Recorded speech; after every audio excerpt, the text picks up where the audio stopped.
Bueno, pues buenas noches. No sé si nos visite alguien, pero seas bienvenido si vienes por primera vez. Y a los que nos están viendo ahorita por YouTube, pues sean todos bienvenidos, que sea de bendición lo que vamos a ver esta noche.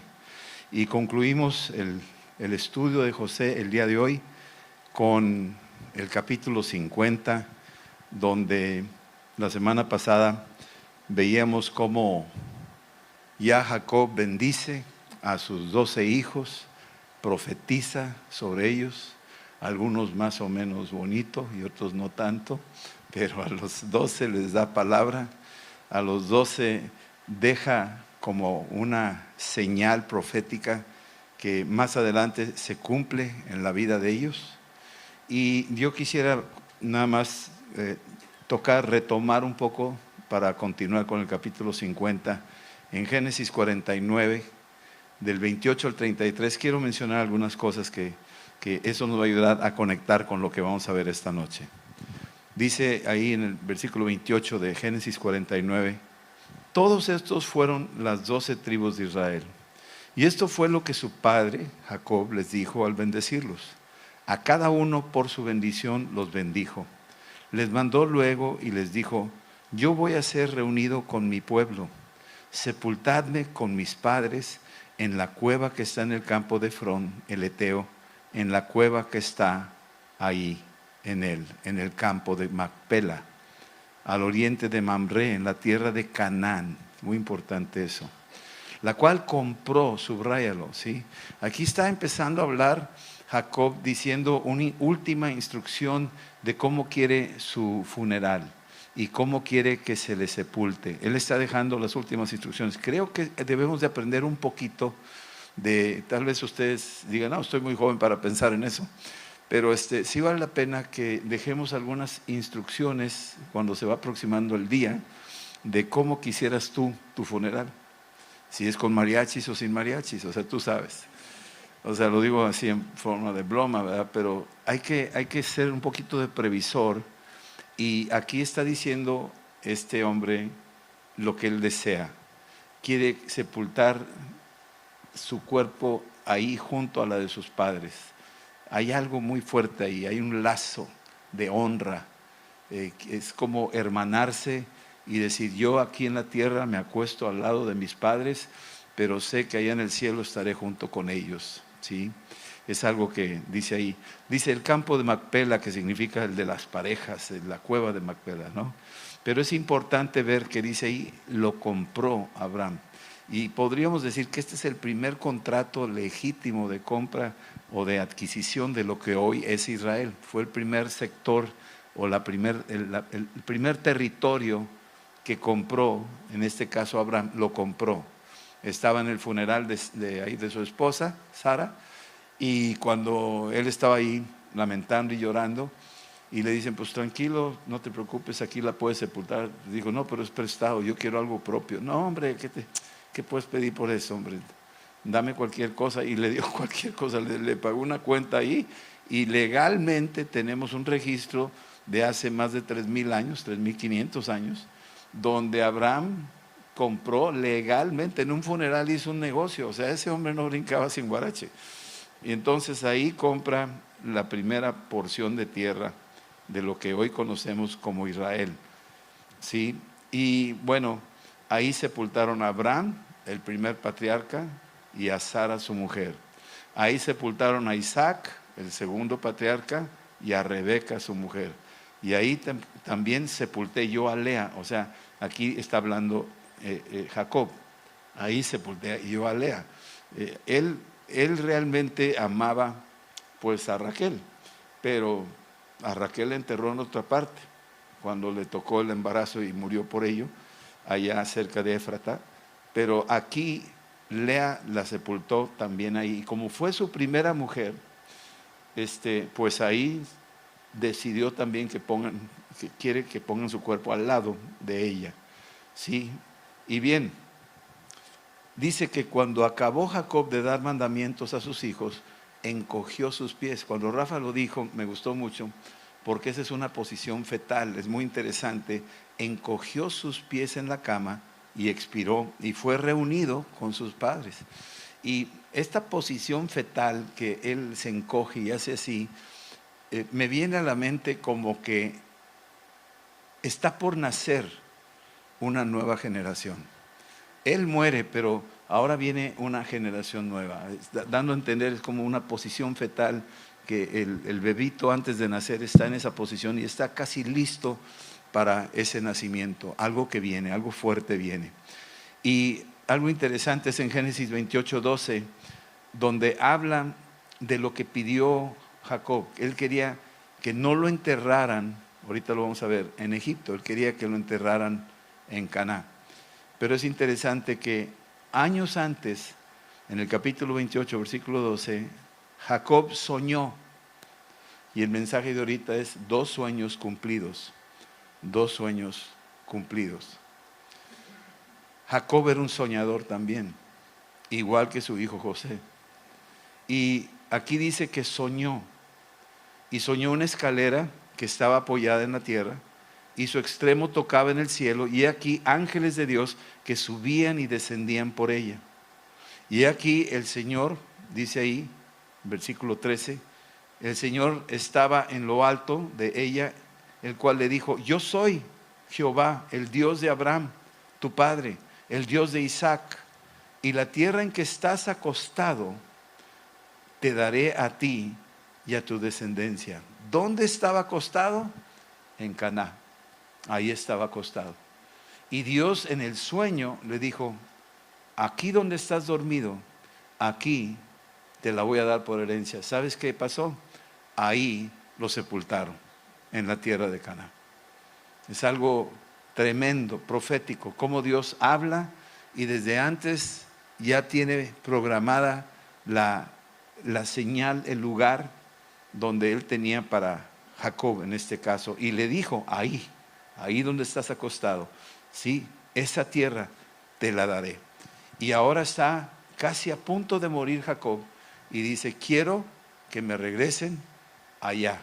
Yo salí de allá y yo me acosté allá, yo soñé allá, y quiero que me regresen allá donde Dios dijo que allá esa tierra iba a ser mía. Entonces está tomando esto. Así es que murieron los 3 patriarcas, Abraham, Isaac y Jacob. Ahora entramos al capítulo 50 y vamos a leerlo. Sí, versículo 1 dice: entonces, ya muerto Jacob, se echó José sobre el rostro de su padre y lloró sobre él y lo besó. Todo este escenario es algo tan sensible. A mí me tocó abrazar a mi papá cuando murió, besarlo, estar con él. Tal vez no lo he llorado como quisiera, porque no sé por qué no lloré, pero creo que, bueno, sí lo lloré, pero no mucho. Pero no es un lloro desconsolado, sino no lloré mucho porque sé que lo voy a volver a ver. Es que tranquilo, como que tengo esa fe, esa confianza, como dice ahí, me voy a reunir con mis padres. Bueno, pues así es, nos vamos a reunir con ellos. Y dice, es un evento de una honra del hijo hacia el padre, ¿no? Es una honra de amor y respeto. Y es tan bueno eso, es tan sano eso, es tan poderoso. Algunos no, tal vez no sientan igual por sus papás, se fueron, los dejaron, o no tuviste la oportunidad de conocerlo, qué sé yo. Hay muchas historias, ¿sí? Pero cuando tengas la oportunidad, esta oportunidad que tuvo Jacob, que ya lo daba por perdido a José, o bien José, que ya va por perdido a su padre, que ya no lo volvería a ver porque estaba ya de esclavo en Egipto y todo lo demás, y de repente se reconecta toda aquella historia, aquella esperanza de volver a encontrar. Había una amistad tan estrecha entre el padre y el hijo que produjo este evento que estamos viendo aquí. Versículo 2. Entonces, ya que murió Jacob, José mandó a sus siervos, los médicos. Tenía siervos médicos. José tenía un grupo de personas, ahorita vamos a ver el grupo que tenía, pero sus siervos, los médicos, tenía médicos ahí, que embalsamasen a su padre. Y los médicos embalsamaron a Israel, o sea, a Jacob. El decir médicos, para nosotros, claro, es un doctor, es un médico, Esta gente conocía de todo, conocía de las medicinas que venían de las hierbas, conocían muchos procedimientos que hacían y embalsamaron a Israel. Yo le llamaría aquí, en vez de 2 sueños cumplidos, 2 momias bíblicas. 2 momias bíblicas. Podría ser otro título, pónganlo por favor también ahí. 2 momias bíblicas, porque esta es la primera momia de la Biblia. Y entiéndanme por favor, el hecho de embalsamar, según los egipcios, era momificar el cuerpo. No me voy a ir a detalles, ¿sí? A mí me tocó estar en Egipto hace muchos años y me tocó ver las mesas de embalsamamiento, donde embalsamaban a los reyes o a los nobles. Era una losa de granito inclinada con un orificio y bueno, no quiero ir porque es muy grotesco, pero lo que hacían con estos, los deshidrataban y los embadurnaban con mirra y los líquidos se recopilaban en una vasija y lo demás es historia, no quiero hablar de eso, pero por 40 días los dejaban ahí a que se deshidrataran y a que se impregnaran de los minerales que les ponían al cuerpo. Por eso todavía vemos las momias, no las de Guanajuato, las de allá de Egipto. Entonces, dice ahí que esto era lo que hacían. Se cumplieron los 40 días, precisamente ahí te explican que son 40 días. Yo creo que esa información la sacaron de la Biblia, los del museo, porque hay mucha información aquí que le da más luz y yo creo que aquí registra mejor lo que los egipcios hacían en la antigüedad. Cumplieron 40 días y cuando se cumplían ya los días de los embalsamados, los lloraron los egipcios, 70 días. Así que una vez ya embalsamado, ahora sí lo sacaban y ahora sí lo exponían de alguna forma en un tipo de ataúd que tenían, y tenían un grupo de lo que conocemos como las plañideras, no sé si sepan, pero hay plañideras, gente que llora bajo contrato, o sea, le pagan a la gente y le dan el ambiente de la dramatización del funeral y todos están ahí llorando, se rasgan la ropa y se echan ceniza o se echan tierra en la cabeza y hacen todo un show y les pagan bien para que hagan el show y que se note que dolió mucho la muerte. Pero ya pasaron 40 días, entonces ya tranquilos, ¿me entiendes? Pero siguen ahí con todo eso. Y esta gente es la misma que pasó en Marcos capítulo 5, cuando llega Jesús ahí con Jairo y están la gente llorando afuera de la niña que había muerto y eran plañideras, ni siquiera lo sienten, eran nada más personas contratadas. Y Jesús dice, no lloren, pues ¿por qué están llorando? Dice, la niña está dormida. Y se molestaron esos porque ya les quitó la chamba, ¿me entiendes? Ya no tienes por qué llorar. Sí, y entonces para ellos el hecho de que todos los egipcios y los médicos todos honraban a José era una forma de agradecerle a José, porque José era una persona muy distinguida en la sociedad egipcia. ¿Sí? Versículo 4, entonces dice, y pasados los días de su luto, habló José a los de la casa de Faraón. Ya primero eran los médicos y ahora a los de la casa. Los de la casa eran los que estaban cerca. No sé por qué razón no se dirigió primero con el faraón, había mucha comunicación. Sospecho que a lo mejor estaba enfermo el faraón, no sé.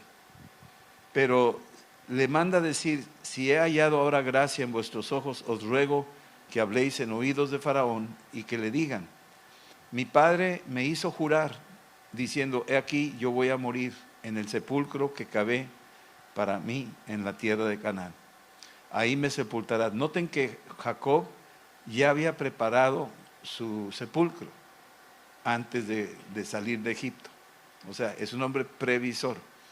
Ya había preparado su sepulcro. Ahí me sepultarán. Ruego pues, le dice Jacob, que vaya yo ahora y sepulte a mi padre y volveré. O sea, quiere decir que iba a dejar Egipto e iba a ir hasta la tierra de Canaán, sepultar a su padre y luego regresar a Egipto. Esta era la promesa. El faraón le dijo, ve y sepulta a tu padre como él te hizo jurar. Entonces aquí se honra el juramento y José solicita el permiso, es un hombre bajo autoridad, y el faraón le otorga el permiso de ir. Entonces José subió para sepultar a su padre, es decir, hicieron un viaje desde donde estaban en Goshen, en Egipto, y cruzan por varios días hasta llegar a Canaán. Y entonces dice ahí que subieron con él todos los siervos de Faraón, los que estaban trabajando con José, los ancianos de su casa y todos los ancianos de la tierra de Egipto y toda la casa de José y sus hermanos y la casa de su padre. Es increíble la cantidad que fue. Eso fue una peregrinación de muchos, tanto de lo que eran egipcios como los de la misma casa de José. Sus hermanos fueron con él. Entonces, estamos hablando de una procesión. Ha de haber sido una caravana larga de muchos que estaban acompañando este cortejo fúnebre, ¿sí? Y subieron con él todos los siervos del faraón, todos los que mencioné, y dice que solamente dejaron en la tierra de Gosén sus niños, ¿sí? Y sus ovejas y sus vacas. Interesante, dejaron a los niños en manos de alguna servidumbre que los cuidara, y en ese proceso, porque eran viajes de varios días, se hizo un escuadrón muy grande, dice aquí, y llegaron hasta la era de Atad, que está al otro lado del Jordán, y endecharon ahí con grande y muy triste lamentación. Ahora sí se soltó otra vez una lamentación profunda, una grande y muy triste lamentación, ¿sí? Y José hizo a su padre duelo por 7 días. O sea, José, este es un tipo de honra continua a su padre. Es algo profundo, es un lazo de estrecho entre el padre y el hijo, ¿sí? Aquí habla mucho de la relación estrecha entre el padre y el hijo, Jesús y Dios Padre. Y dice aquí que era un llanto en la era de Atad, ¿sí? Y viendo los moradores de la tierra, los cananeos, el llanto en la era de Atad, dijeron, llanto grande es este de los egipcios. Por eso fue llamado su nombre Abel Mizraim, que está al otro lado del Jordán. Lo vieron todos los cananitas que estaban ahí. Sí, podríamos decir que en ese tiempo era una región ocupada, sí, por este grupo étnico. Hicieron pues sus hijos con él según les había mandado Jacob, pues lo llevaron sus hijos a la tierra de Canaán y lo sepultaron en la cueva del campo de Macpela, la que había comprado Abraham con el mismo campo, para heredad de sepultura, de Efrón el Eteo, al oriente de Mamre. O sea, todo esto es como cerrar círculos.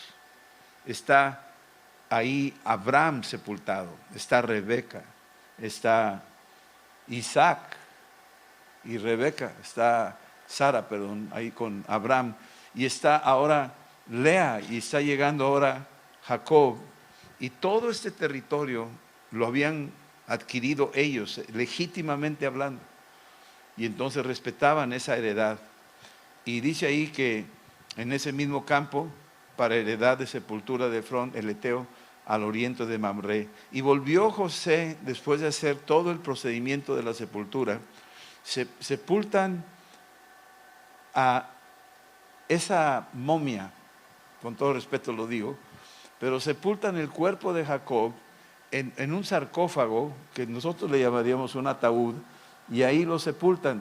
Yo no sé si los arqueólogos ya lo encontraron y no quieren decir nada, o no lo pueden identificar, o algún día lo van a encontrar, pero el día que encuentren eso, va a estallar quién sabe qué guerra, porque eso es un comprobante de propiedad de Israel y no los pueden echar fuera. Sí. Y bien, dice aquí que volvió José a Egipto, él y sus hermanos, y aquí viene otra situación que se presenta. Dice, y todos los que subieron con él a la sepultura de su padre, después que lo hubo sepultado, regresaron a Egipto, regresaron a Goshen. Y viendo los hermanos de José que su padre era muerto, empezaron a platicar entre ellos, a decirse, hey, ¿sabes qué?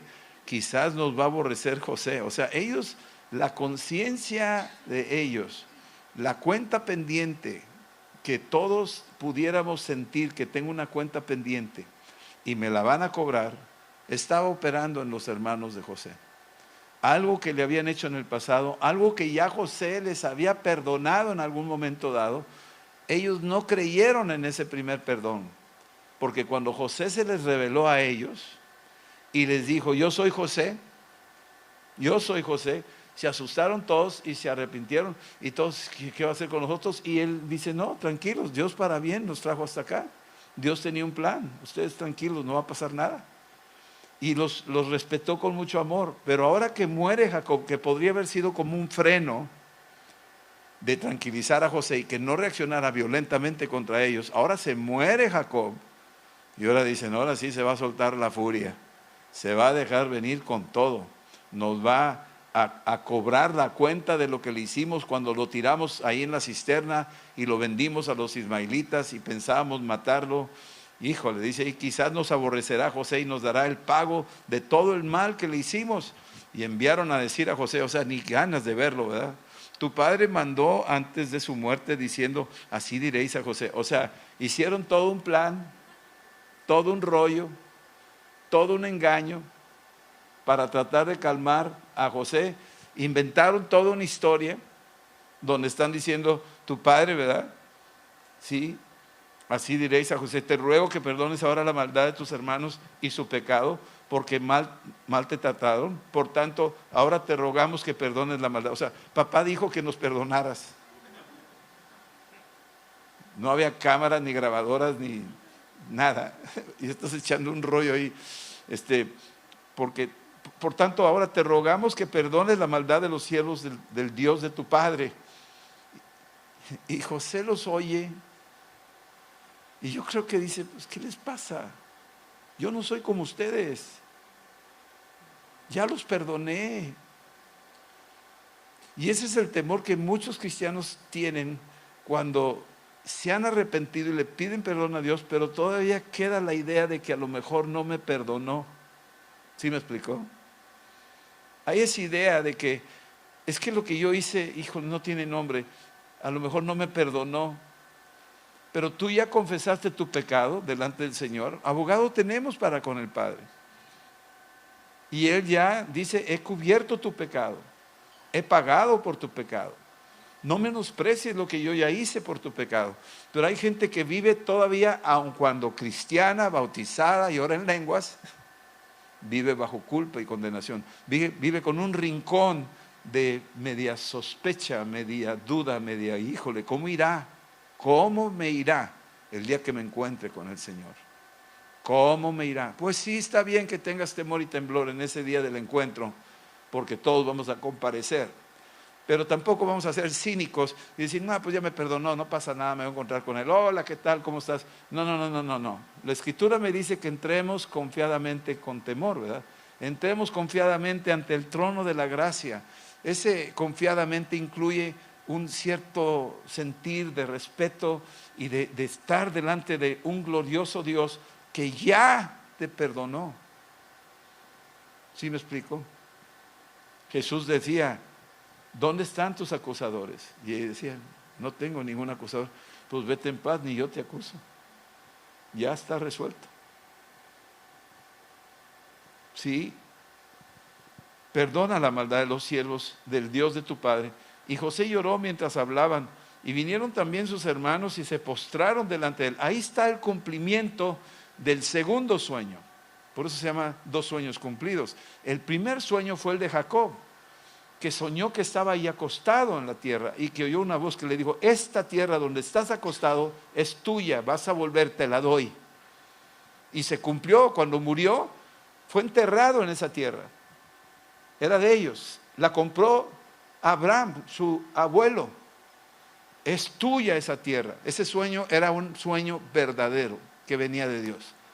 Pero ahora, aquí están los hermanos que se postraron delante de él. Dice ahí que se acercaron y están todos humillados, y está cumpliéndose el sueño de las estacas, de las estrellas, de lo que vio José años atrás. Y lo volvió a ver, ya lo había visto en otros capítulos anteriores, pero ahora lo vuelve a ver por segunda vez y los hermanos se vuelven a postrar delante de él, y es un cumplimiento del sueño. Vuelve a suceder tal como lo había soñado cuando era joven. ¿Sí? Y entonces, he aquí, por siervos tuyos somos. Y le respondió José, dice, no teman, ¿acaso estoy yo en lugar de Dios? Este es un sentir de un corazón. Aquí vemos un perfil increíble de lo que es la integridad de José, que no se atribuye los atributos de Dios. Yo no estoy en lugar de Dios, no me toca a mí. Yo no los voy a juzgar, yo no tengo por qué hacer algo con. Aquí está, subráyalo. Este es, por decir, la expresión más grande del perdón, el que tú no ocupas el lugar de Dios. Tú no puedes juzgarlo, tú no puedes ejecutarlo, tú no puedes tomar el lugar de Dios. Dios es el que lo va a juzgar. Dice, yo ya los perdoné. Ya si Dios los agarra ya y les da un pequeño tratamiento, ya será otra cosa. Si en la vida cobran esa cuenta que hicieron, ya será otra cosa lo que sembraron. Eso sí no lo sé, pero yo no estoy en lugar de Dios. A mí no me toca ese papel, ese no es mío.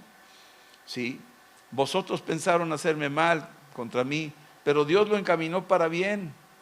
Hoy estaba hablando con una familia, una pareja ahí, y le decía que, porque lo vivimos en algún momento dado en la vida, que la envidia beneficia a los envidiados. Te lo repito. La envidia beneficia a los envidiados.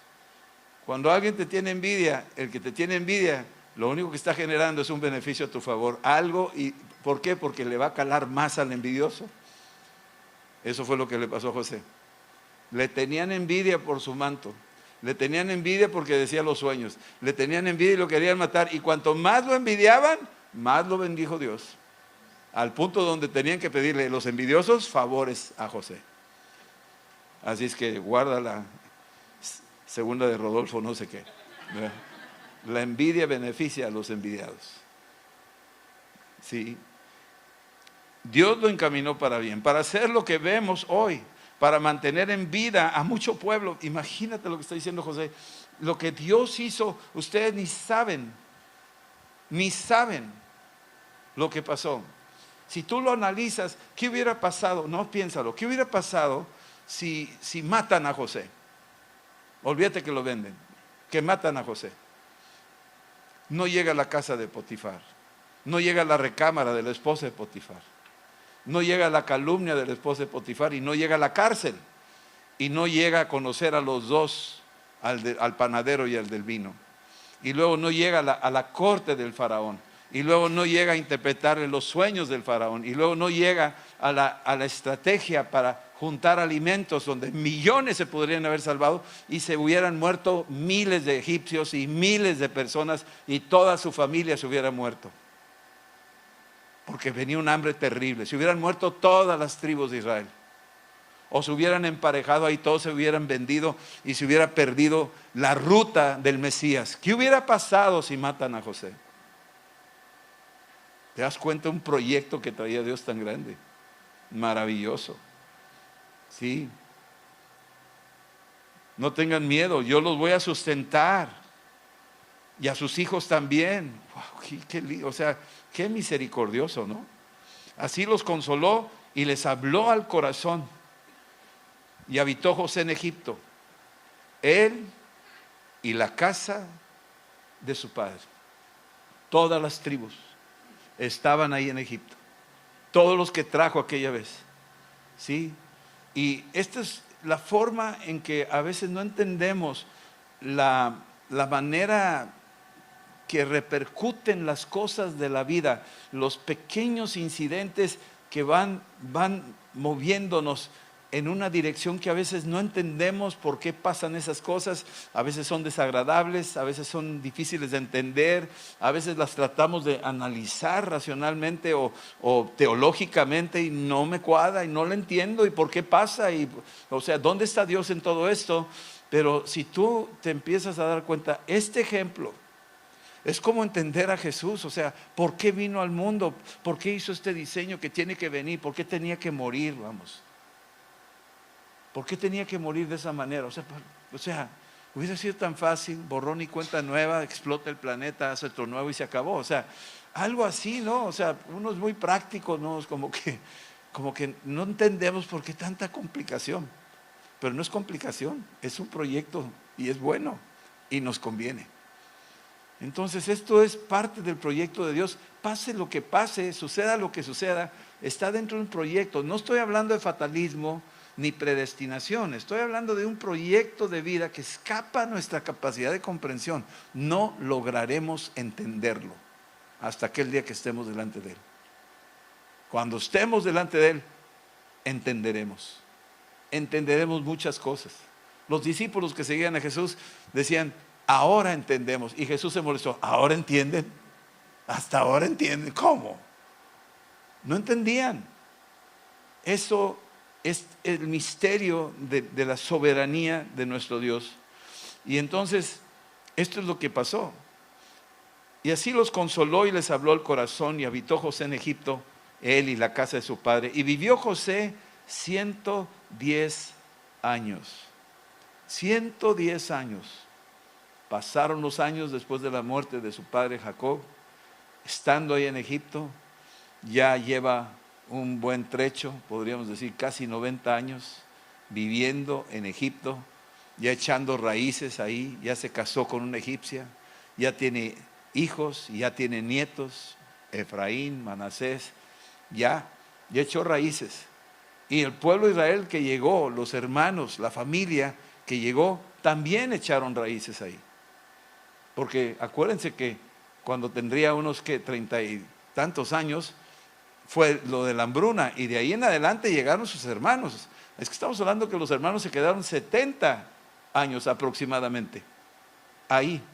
Y en esos 70 años echaron raíces y se multiplicaron y florecieron y prosperaron, porque no se iban a quedar sentados. Entonces, estar en Gosén para ellos ya era como su terruño.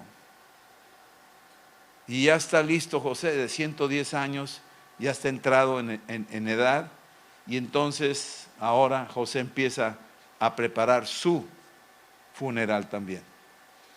Y dice, y vio José los hijos de Efraín hasta la tercera generación. Es que estamos hablando de que llegó a Egipto, que se llegó a la nobleza egipcia y se le nombra a él como el segundo de Egipto, y luego le dan una mujer egipcia, se casa con ella y tiene familia, y ahora ve esa familia, Efraín y Manasés están ahí, y ahora de esos nacen hijos, pero no se limitan a que les nacen hijos, ahora viene la tercera generación, ¿sí? También los hijos de Maquir, hijo de Manasés, fueron criados sobre sus rodillas de José. El domingo vimos aquí a los triates y un griterío tremendo. Pero los abuelos, yo no sé, yo los veo abrazando a sus nietecitos, yo lo hago. Los subimos en nuestros regazos, los sentamos. Ahorita yo puedo sentar, por ejemplo, a los más chiquillos, a Clarita, y juego al caballito. Órale, se sube el caballito.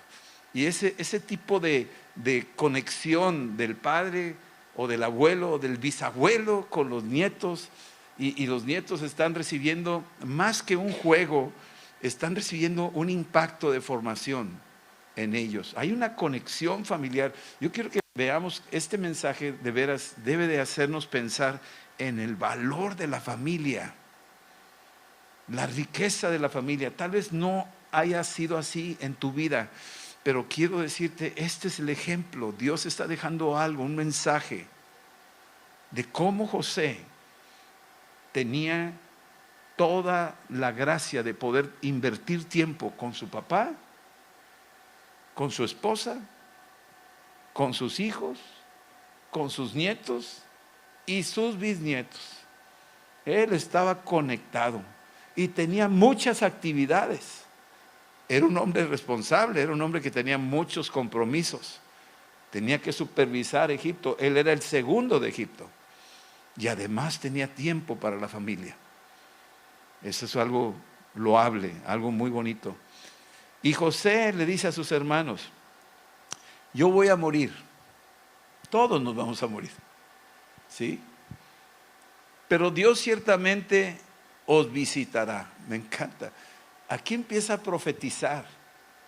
Yo no sé en qué momento le reveló Dios que Dios los iba a visitar. Algo pasó que José tenía la revelación de que Dios los iba a visitar. Este es un don profético, y el don profético incluye ciencia. Ciencia es conocer misterios, es saber algo que humanamente no lo puedes saber. Dice aquí, ciertamente Dios los va a visitar. Los va a visitar, Dios los va a visitar. Yo creo que está hablando de la historia, cómo Dios visitó, ¿sí?, a su bisabuelo, Abraham. Cómo visitó a su abuelo Isaac. Cómo visitó a su abuelo Jacob. Y cómo lo visitó a él. Y ahora está hablando de una visitación. Ciertamente Dios los va a visitar. Y yo puedo decir lo mismo esta noche sobre todos ustedes. Ciertamente Dios los va a visitar. Los va a visitar. Esas visitas inesperadas. Estaba Abraham sentado afuera y van pasando 3 extraños y de repente fue una visita inesperada y los ve y se postra y dice: por favor no pasen de largo, por favor pasen a la casa, queremos prepararles algo de comer. Y se quedan los 3 así diciendo: ¿de qué se trata? No, pues es que queremos, es que ustedes tienen algo que yo quiero tener en mi casa, por favor no se vayan, pueden entrar. Sí, cómo no. Y se mete y le dice a Sara: prepara esto, mata el becerro, prepara aquí unas tortillas de harina y tú tráeme el becerro, lo vamos a matar. Y empieza una visita inesperada y tiene que volcar la mesa y la casa y Sara está diciendo: ¿qué onda? ¿Quiénes son? Tú cállate, tú no haces lo que tienes que hacer. Nos está visitando el Padre, el Hijo y el Espíritu Santo, los 3. Una visitación como en Pentecostés, que cayó, nos visitó y nos volverá a visitar. Y yo lo declaro: Padre, nos vas a visitar otra vez. Una visitación de esas que no te lo esperabas, no te lo imaginabas. Una visitación. Los va a visitar. Y luego les dice, fíjate qué hermoso: y los va a hacer subir de esta tierra a la tierra que juró a Abraham, a Isaac y a Jacob. Los va a sacar de aquí, se los va a llevar. Oye, espérame, pues estamos felices, hermano, estamos en Goshen, no nos molestan los egipcios, está aquí nuestros ganados, estamos ya echando raíces, tenemos más de 70 años viviendo aquí. ¿Cómo me vas a sacar de aquí? No me saques de aquí, aquí está padrísimo. Estamos en lo mejor, aquí está el río Nilo cerca. O sea, ¿cómo? ¿Qué? Yo no quiero esa visitación, yo no quiero que me saque de mi comodidad. ¿Ah? ¿Quieres una visitación que te saque de tu comodidad? Porque de eso se trata. Cuando venga la visitación, te saca de tu comodidad. Y eso fue lo que pasó. Los va a sacar de aquí, de esta tierra que juró a Abraham, Isaac y a Jacob. Les juró a ellos la tierra de Canaán, lo que es hoy Israel. Esta es una escritura que tiene más de 3,500 años, mi amado. O sea, estamos hablando de propiedad, de un territorio del que están disputando unos y otros y se están dando en la torre, pero hay documentos fidedignos de que estaba dada esa tierra. E hizo jurar a José y a los hijos de Israel diciendo: Dios ciertamente los va a visitar. Dios ciertamente los va a visitar. Sin duda, les dice esto. Ahora, está hablando, quiero que entiendan algo de las profecías, porque a veces las profecías quisiéramos verlas, que suceden. Y sí, hay profecías de inmediatas. Se ora por algo en la mañana y sucede inmediatamente en la tarde. Ya, mira, pensé y mira, pasó, ya me llegó. O una que te dura 2, 3 días. Una que te dura 2, 3 meses. Una que te dura 2, 3 años. Una que te dura 400 años. Esta fue una profecía de 400 años. Los va a visitar. Dios ciertamente los va a visitar. Y cuando los visite, se van a llevar mis huesos. Está hablando proféticamente. Yo sé que me voy a morir y me van a embalsamar aquí. Y me van a hacer un sarcófago aquí. Sé que lo van a hacer. Porque yo estoy aquí como egipcio. Yo paso por egipcio. Tengo familia egipcia.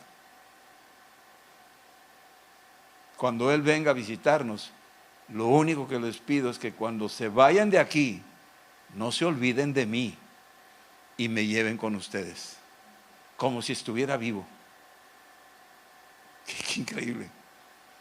Y está hablando así con el túnel del tiempo, ¿no? Porque está metido y está viendo, seguramente José no sabía cuándo ni cómo, pero él sabe que iba a suceder. Y 400 años después, cuando Egipto estaba oprimiendo a Israel y el pueblo de Israel empezó a clamar por ayuda, habían pasado 400 años de esta fecha a esos 400 años. El sarcófago de José, algunos creen que no se enterró, estaba a la vista. Algunos creen que estaba visible el sarcófago. Y cuando pasaban las generaciones en esos 400 años y veían el sarcófago, decían, pues este es el sarcófago de José. Tú vas a Israel y ahí está la tumba de David. Y ahí está la tumba de Absalón. Todavía están esas cosas ahí. Y la gente, sí, ahí está la tumba de David. O ahí está la tumba de Absalón. Sí, las identifican. Sí. En este caso, el sarcófago de José, a él también lo embalsamaron, igual que a su papá. Por eso es la segunda momia. Él es la segunda momia. Pasó por el tratamiento de los médicos egipcios. Le pusieron otra vez, lo deshidrataron, las sales, la mirra, lo escurrieron 40 días y ya después lo prepararon, lo vistieron y lo metieron en el sarcófago y ahí quedó una momia, ¿sí? Dice ahí, y murió José a la edad de 110 años y lo embalsamaron y fue puesto en un ataúd, en un sarcófago en Egipto. Ahí fue. En Éxodo, quiero que vean algo, y ya estoy terminando, pero pasaron los 400 años y en esos 400 años que pasaron, dice aquí la Escritura, capítulo 13 de Éxodo, después de las 10 plagas, después de que subió el clamor del pueblo de Israel, ya sácanos de aquí, ya no soportamos vivir aquí. Yo creo que eso le va a pasar al mundo, donde vamos a estar tan desesperados que vamos a decirle, Señor, ya sácanos de este mundo, sácanos ya no soportamos este mundo. Todas las noticias y todo lo que estamos oyendo, esto no es nada, muchos estamos bien cómodos aquí, ¿verdad? Pero vas a tener que decidir en que si te vas a quedar aquí en la comodidad o vas a clamar a Dios y dices, sácame de aquí, Señor, no aguanto ya las noticias y lo que oigo y lo que veo. No puedo soportar que mis hijos sean robados o drogados o prostituidos. No puedo aguantar ver tanto crimen y tanta muerte. Sácanos de este mundo, Señor. Pero ya, ese es el clamor. Algunos van a decir, no, yo estoy feliz como la ranita en agua calientita. Deja que sigas, no importa. Yo estoy feliz aquí, no me saques del fútbol, no me saques de las borracheras, no me saques de las diversiones de este mundo. Estoy feliz de la vida, no me muevas de mi comodidad, de mi éxito financiero. No me saques de aquí, estoy feliz. Pero hay un momento donde va a clamar la gente, va a decir, sácanos de aquí, pero sácanos ya. Sácanos ya. 400 años después, en Éxodo capítulo 13, el pueblo de Israel ya tiene la orden de parte del faraón, váyanse. Han pasado 10 plagas, han muerto los primogénitos, se murió mi propio hijo del faraón, se murió. Ahora les ordeno, sálganse y vayan. No los quiero volver a ver. Y se empiezan a salir y se están saliendo y dice en el versículo 19, ¿sí? Tomó también consigo Moisés los huesos de José, el cual había juramentado a los hijos de Israel, diciendo: de cierto os visitará y haréis subir mis huesos de aquí con vosotros. 400 años después, Moisés va saliendo con todo el pueblo de Israel, sus vacas, sus ganados, sus mujeres y sus niños, y se están saliendo y dice: oye, espérame, falta algo aquí. ¿Qué falta? Falta algo. Aquí me está viniendo una señal, me estoy acordando de algo. La momia de José, el féretro de José, el ataúd de José. Vamos por él. Y lo sacan y lo cargan y se lo llevan. Y yo tengo una historia ahí donde dice que salió el ataúd, la momia de José de Egipto, y llegan al Mar Rojo y de repente no saben qué hacer, y sin embargo Dios abre el Mar Rojo y se llevan el féretro de José por el Mar Rojo. José cruzó el Mar Rojo. Imagínate. Y luego, sin deberla, José se queda 40 años dando la vuelta con el pueblo terco de los judíos, 40 años cargando el ataúd de José por todo ese desierto, 40 años. Yo creo que se derritió la momia esa. Y terminan los 40 años. Y luego cruzan el Jordán con la momia de José. Y van llegando hasta que llegan a las murallas de Jericó y le dan 7 vueltas a las murallas de Jericó con la momia de José. Y ya llegan ahí y van conquistando la tierra hasta el último capítulo de Josué. Y mira lo que pasó con la momia. Miren lo que pasó con los huesos de José. ¿Sí? Les dijo: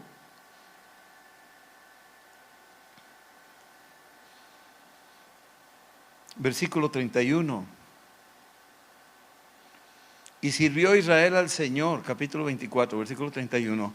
Sirvió Israel al Señor todo el tiempo de Josué y todo el tiempo de los ancianos que sobrevivieron a Josué, que sabían todas las obras que el Señor había hecho por Israel. Y enterraron en Siquem los huesos de José, ya después de las murallas de Jericó, después del Mar Rojo, después de los 40 años. Ya al final, el último capítulo de Josué, ahí enterraron los huesos de Josué que los hijos de Israel habían traído de Egipto, en la parte del campo que Jacob compró de los hijos de Amor, padre de Siquem, por 100 piezas de dinero, y fue posesión de los hijos de José. Llegaron a la posesión de lo que habían adquirido sus antepasados. Dime si no está fortalecida o respaldada la profecía sobre Israel. Y dime si no está respaldada la profecía de lo que tú y yo estamos viviendo hoy. Tú estás dentro de la profecía bíblica, de la profecía divina de Dios. Si has oído la voz de Dios y has venido a los pies de Cristo, estás dentro de la profecía, porque tú eres de aquellos que dice que pueblo que no me conocía, me conocerá. Pueblo que no me conocía, que no invocaba mi nombre, me alabará. Y tú estás en la lista de los que estarán todos los pueblos, tribus y naciones delante del trono. Todavía no llega ese día, pero vamos hacia allá. El Señor los visitará y los sacará de esta tierra y los llevará a la tierra de promesa. Nos llevará al cielo. Esa es nuestra tierra de promesa. Se lo dijo Jesús al ladrón: hoy mismo estarás en la tierra de promesa, hoy mismo estarás en el paraíso. Ya está lista esa tierra y el Señor nos visitará. Jesús viene pronto. Amén. Y se va a cumplir. Y por más que tú digas no va a suceder, han pasado años y no ha pasado nada, cuidadito. Me imagino que ellos decían, no, pues aquí estaremos, van 300 años, van 350, van 390, van 399 años y no ha pasado nada, y boom, pega el 400 y buena con 400, y ahora sí, van para afuera todos. Así estamos nosotros, esperando y no sucede nada, pero esperando y va a suceder. El Señor nos visitará y nos sacará de aquí y nos llevará a la tierra de promesa. Nos llevará, dice, voy a prepararles lugar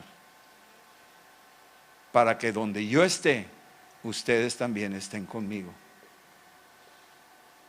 Si no fuera así, no se los diría, pero sí va a ser así. Amén. Vamos a orar. Señor, esta noche te decimos gracias por tu palabra que nos anima, nos inspira, nos da dirección. Gracias, Señor, por el testimonio que nos ha dejado Jacob y también José. Y en el nombre de Jesús, Señor, yo te pido que todos los que estamos aquí, los que están oyendo este programa, Señor, que nadie se quede en Egipto, porque ciertamente Dios nos va a visitar y nos va a trasladar de este lugar, de este mundo caído, nos va a llevar a la tierra de promesa, al lugar donde fluye leche y miel, al lugar donde está la mesa del Cordero de Dios y donde está una hermosa boda preparándose para aquel gran encuentro de la novia con el novio. En el nombre de Jesús. Señor, a la hora de entrar por ese gran salón de gala, que cuando pregunten, ¿y su nombre para encontrar su mesa? ¿Cómo se llama usted? Señor, que nos encuentren en esa lista, en ese libro de la vida. En el nombre de Jesús, queremos cenar contigo, Señor. Queremos que tú estés con nosotros también. En el nombre de Jesús. Si alguien nunca ha recibido a Cristo, hoy es el día de invitarlo. Tú puedes decirle con toda la fe que puedas tener y decirle, Señor Jesús, yo te pido que me perdones por todos mis pecados y te creo que me has perdonado y me has lavado con tu sangre y has borrado para siempre mi maldad y has echado mis pecados al fondo del mar. Abro mi corazón y te pido que vengas a mi vida y pongas en mi corazón tu Santo Espíritu. Y sé que algún día tú me levantarás, pase lo que pase, venga lo que venga. En aquel día, cuando se oiga la trompeta, tú me levantarás y me trasladarás de este lugar y me llevarás contigo para morar contigo eternamente y para siempre. Amén. Amén.